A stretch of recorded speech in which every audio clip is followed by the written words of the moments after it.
Hello बच्चों। IBPS RRB का notification आ चुका है और जो अप्लाई करने की जो डेट है बच्चों वो आज ही से शुरू हो रही है।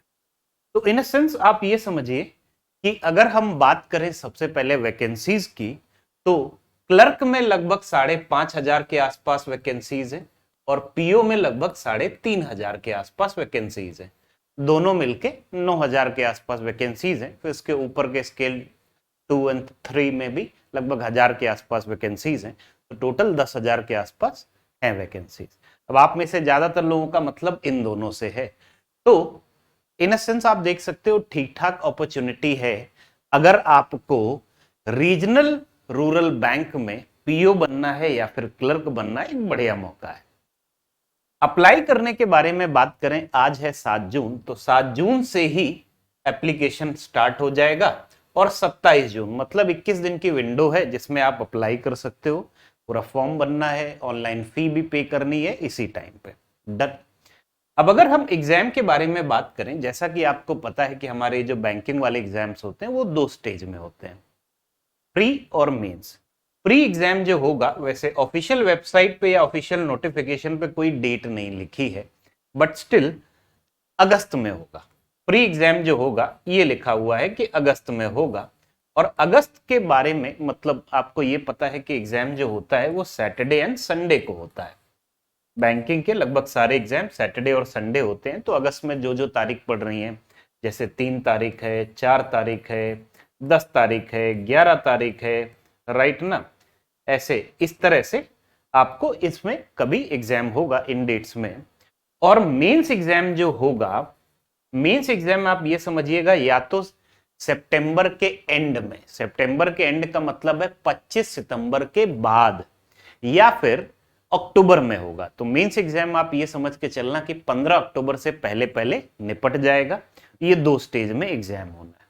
अब अगर हम थोड़ा सा एग्जाम पैटर्न के बारे में बात कर लें कि पूछा क्या जाता है, प्री एग्जाम के बारे में अगर हम बात कर लें, तो सबसे पहले आपको यह पता है 2 सेक्शन आते हैं। कौन कौन से? एक तो हो गया मैथ्स, न्यूमेरिकल एबिलिटी जिसे बोला जाता है, और दूसरा हो गया रीजनिंग। नाउ दोनों में ही 40-40 क्वेश्चन होते हैं, दोनों में ही 40-40 क्वेश्चन होते हैं। और ओवरऑल जो टाइम होता है वो होता है हमारे पास में 45 मिनट का। इस बार नोटिफिकेशन में ये भी दिया हुआ है कि सेक्शनल टाइम लिमिट भी हो सकती है, बट करेंटली जो नोटिफिकेशन में लिखा हुआ है वो ये लिखा हुआ है कि ओवरऑल टाइम 45 मिनट का हर साल यही रहता है। तो इन सेंस अगर आप ये देखोगे 80 क्वेश्चंस हो गए टोटल, और वो 80 मार्क के, प्रत्येक सवाल 1 नंबर का होता है। तो 80 क्वेश्चंस हो गए 80 मार्क्स के। अब इसमें सिलेक्शन के लिए अगर आप कट ऑफ उठा के देखोगे ना, तो किसी किसी स्टेट में तो आपको कट ऑफ ऐसा भी दिखेगा कि 78 प्लस जा रहा है। बहुत सारे स्टेट का कट ऑफ आपको ऐसा दिखेगा जहां पे 75 प्लस जा रहा है। इसका मतलब ये नहीं कि आपको सारे के सारे सवाल अटेम्प्ट करके आने। होता क्या है, नॉर्मलाइजेशन होता है। अलग अलग शिफ्ट के जो बच्चे होते हैं उनका जो अलग अलग शिफ्ट में जो स्कोर है उनको कंपेयर करने के लिए वो किसी चीज से अल्टीमेटली नॉर्मलाइज करते हैं, किसी फॉर्मूले से, और उसके बाद में उसको कंपेयर करते हैं।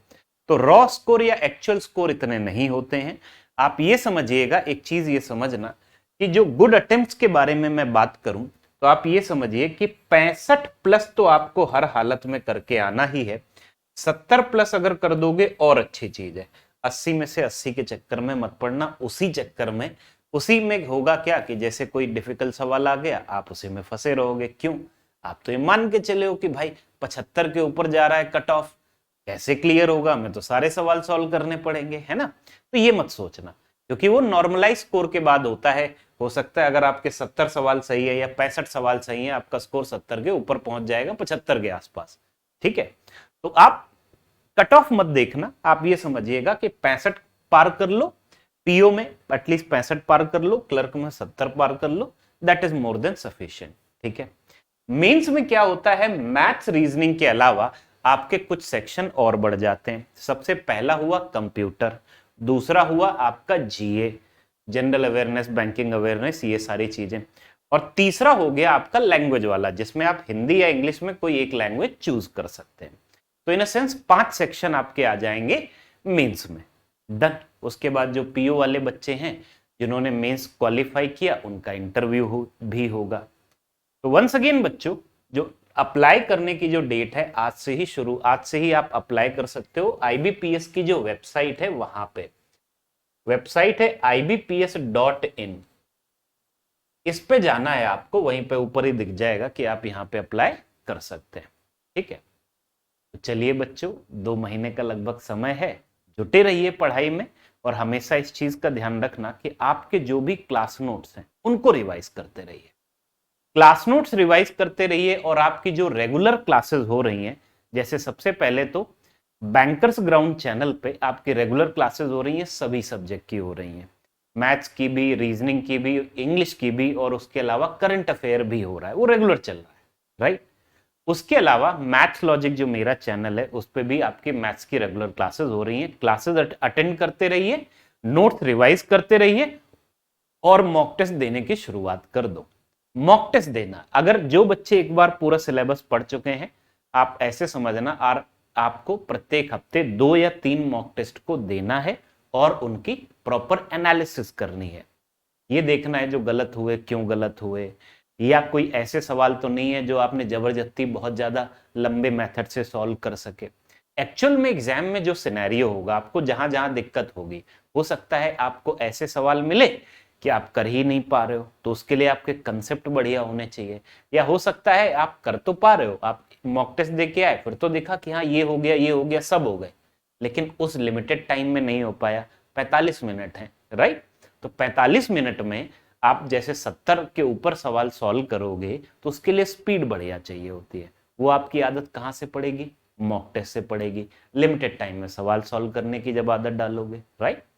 चलिए फिर तो लगे रहिए बच्चों, all the best for your exams.